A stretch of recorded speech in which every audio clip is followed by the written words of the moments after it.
Okay, we're at North Wind Loss again. I didn't say it on my other video. It's September 1st still. And I just thought I'd take another view of the area here. The birds flying around. They haven't gone up above the trees yet. They're just playing here on the roof. And they won't route yet. I wish they would. But as you can see, I'll show you. This is what I've got for open sky for them to route. So until they get above these trees, they will not route. They'll just stay down here near the roof of the house or go up in the trees. And training in the spring with the young birds or midsummer is a pain in the neck, because it's hard to get them to go above the trees. They usually will go out 5 or 6 times before they venture above them, and unless they get spooked, they won't go above them. And if they do, then they don't come back for 2 or 3 days, which is okay. At least they know their way home. But these birds here have been out 7 or 8 times since I've gotten better, being in the hospital most of the spring and recuperating early summer.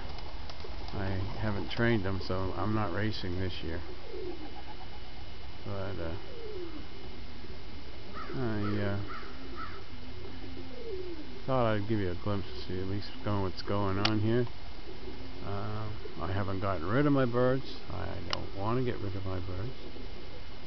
As long as I can feed them, they can stay. Racing is getting more expensive every year, but if I do give that up, I will just use my birds for my own pleasures and maybe raise some more show birds and breed show homing birds and go into the showing end of it rather than the racing side. Racing is getting very expensive.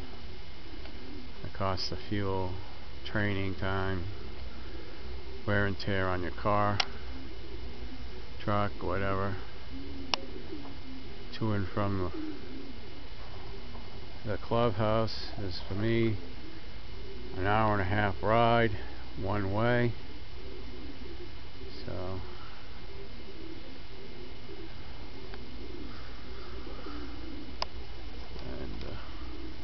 doing okay though. I can show you this pen here on the very end of my shed over there on my tool workshop.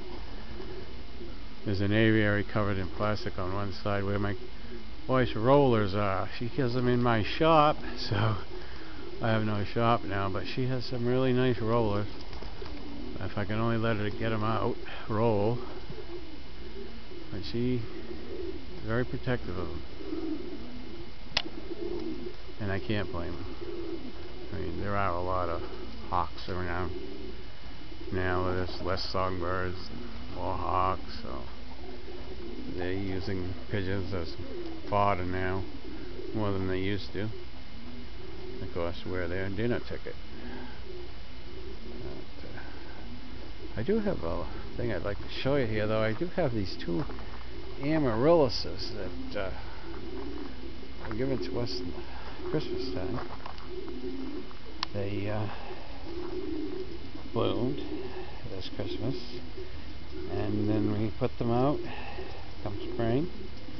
They didn't do much till this past month of August, and they started putting out shoots, and they've all both bloomed, and their bulbs got bigger, which usually they get small after they've bloomed in the house, and then they die off. But these 2 plants are doing well.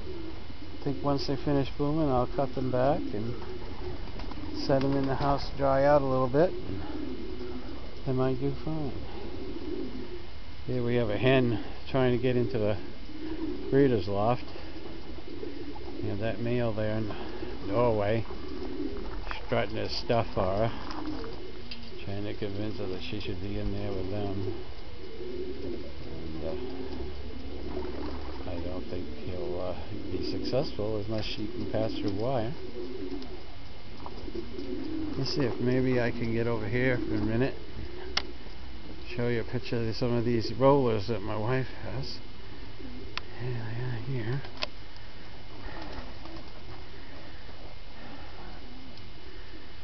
They're mostly all Birmingham's.